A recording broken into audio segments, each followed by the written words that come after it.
कौमी एयरलाइन 135 अरब रुपए में आरिफ हबीब कंसोर्शियम ने खरीद लिए। 125 अरब रुपए PIA की बेहतरी पर खर्च होंगे। 10 अरब रुपए कौमी खजाने में जमा होंगे।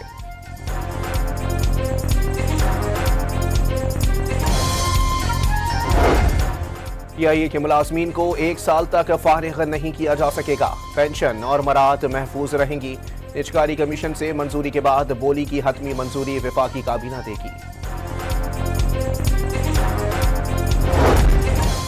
वज़ीर आज़म शहबाज शरीफ की तहरीक इंसाफ को एक बार फिर मुज़ाकरात की दावत। कहा PTI संजीदा तो हुकूमत भी मुज़ाकरात के लिए तैयार है। वाज़ेह कर दिया बातचीत की आड़ में ब्लैकमेलिंग नहीं चलेगी।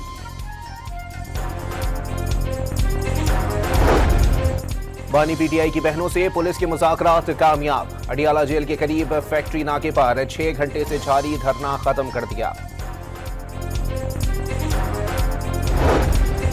रावलपिंडी अडियाला रोड पर ढल्ला गांव में बच्चे पर जंगली जानवरों ने हमला कर दिया।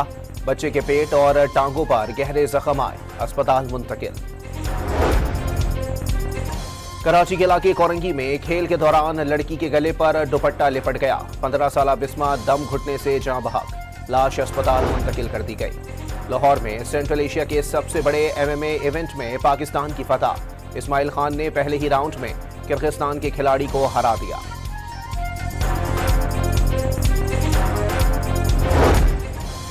और Pakistan under-19 team world cup में शिरकत के लिए जिम्बाब्वे रवाना। चेयरमैन PCB मोहसिन नकवी ने इस्लामाबाद एयरपोर्ट पर टीम को अलविदा किया।